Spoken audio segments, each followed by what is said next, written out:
Oi, eu sou a Fátima Souza, jornalista aqui do SP Agora, e hoje nós vamos falar com uma pessoa que é tudo de muito bom. Ele é jornalista, foi meu chefe na TV Bandeirantes, inclusive, trabalhamos lá. Ele também é escritor. Ele já escreveu sobre o Comando Vermelho, escreveu sobre a ligação do Comando Vermelho com o PCC, e agora ele está lançando um novo livro. Esse aqui é o novo filhote dele, é o Assalto ao Poder. A gente vai conversar com o Carlos Amorim, 42 anos de carreira, muitos livros e um para bombar agora, né, Amorim? Esse é um trabalho de 27 anos, né? Consumiu metade da minha vida, né?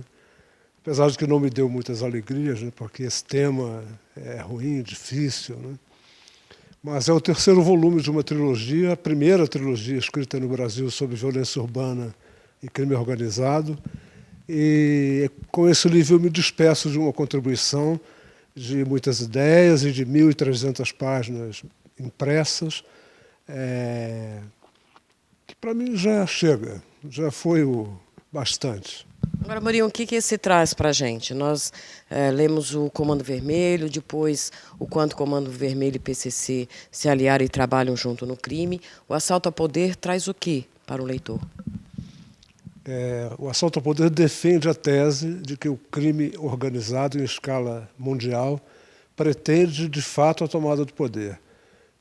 Inclusive, num processo repetitivo que vem desde os anos 50, mas que agora começa a se concretizar. Nós já tivemos nas Américas o primeiro narco-presidente, que foi o Manuel Noriega, do Panamá. Vemos hoje no México uma situação terrível em que o narcotráfico de fato ameaça o poder constituído, assim como na Bolívia, na Colômbia e um pouquinho no Brasil, né?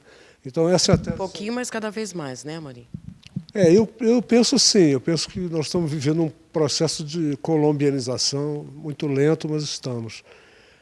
Eu, de certa forma, sou pessimista quanto a encontrar soluções milagrosas para essa questão da violência, da corrupção, da pirataria, da infiltração de organizações criminosas nas instituições democráticas do país, na economia, na política, inclusive elegendo seus representantes diretamente. Então isso cria um cenário bastante preocupante. Amorim, as pessoas em geral, quando pensam em crime organizado, pensam em bandidos na cadeia e alguns bandidos fora da cadeia, fazendo assaltos a bancos, sequestros. O que o seu livro mostra é que a gente já passou disso.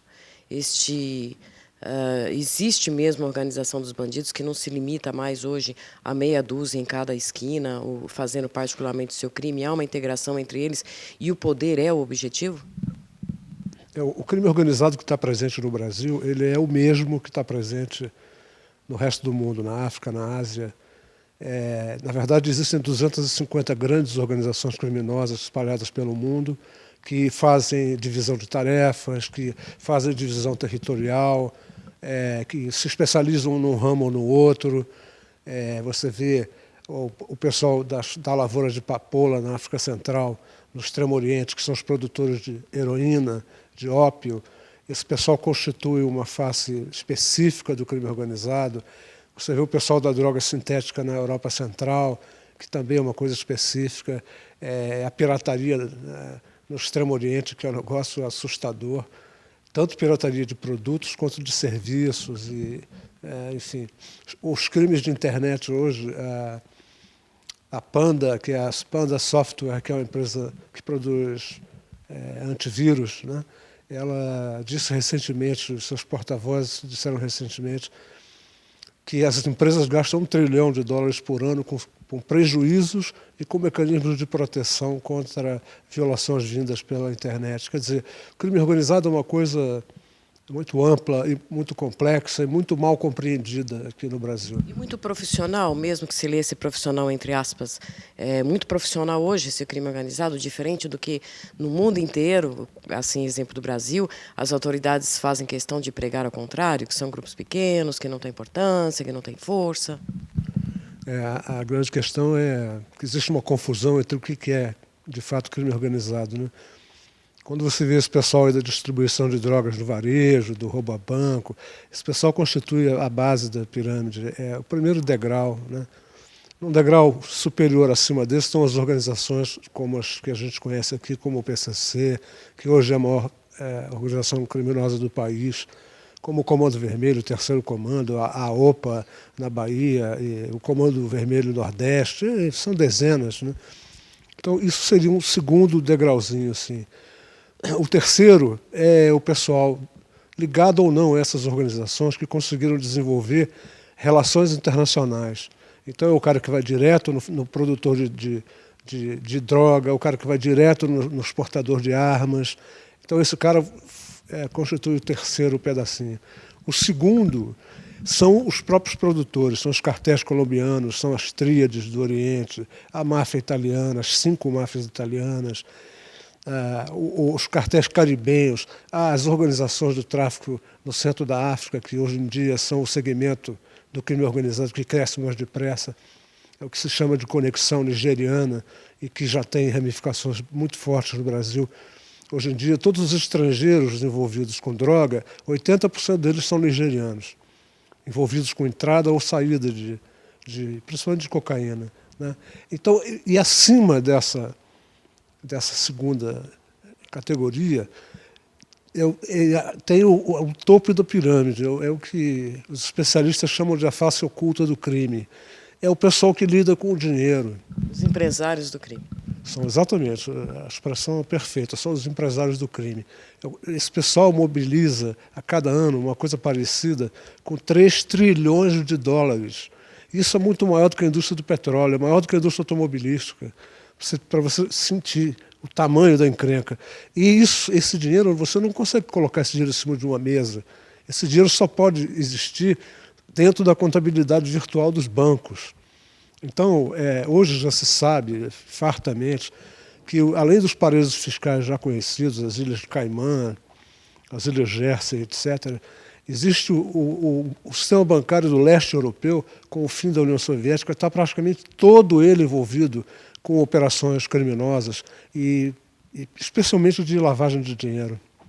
Amorim, é inegável a sua incrível contribuição para que a gente consiga compreender o que é o crime organizado no Brasil e também no mundo. Você termina agora esse terceiro livro. Como é que você se sente a hora que você terminou essa trilogia? Qual o sentimento que você tem? É claro que de tristeza por ter que mostrar isso. A gente gostaria de escrever que não existisse isso no país que a gente mora. Mas em existindo, como é que você sente quando você terminou esse terceiro livro e disse assim, puxa, consegui, estou contribuindo?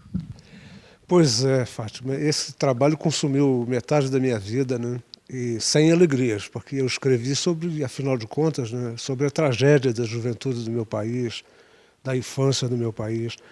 Então eu tenho um sentimento assim de alívio, assim, sabe, de dizer, pô, eu posso botar a cabeça no travesseiro com a tranquilidade de dizer que eu fiz a minha parte, né?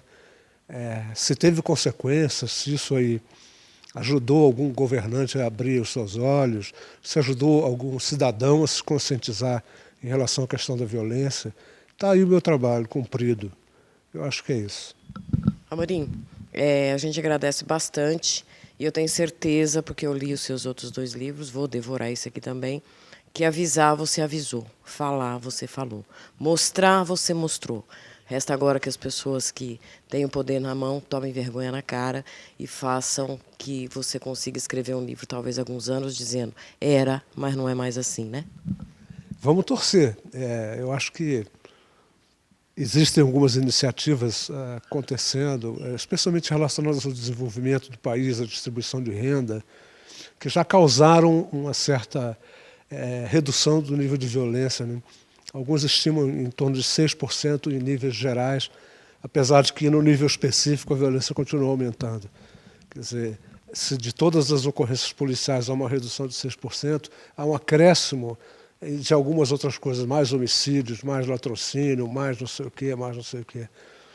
Mas você vê que toda vez que você distribui renda e toda vez que você desenvolve o país, ampliando o mercado de trabalho, há uma redução quase que imediata nos índices de violência.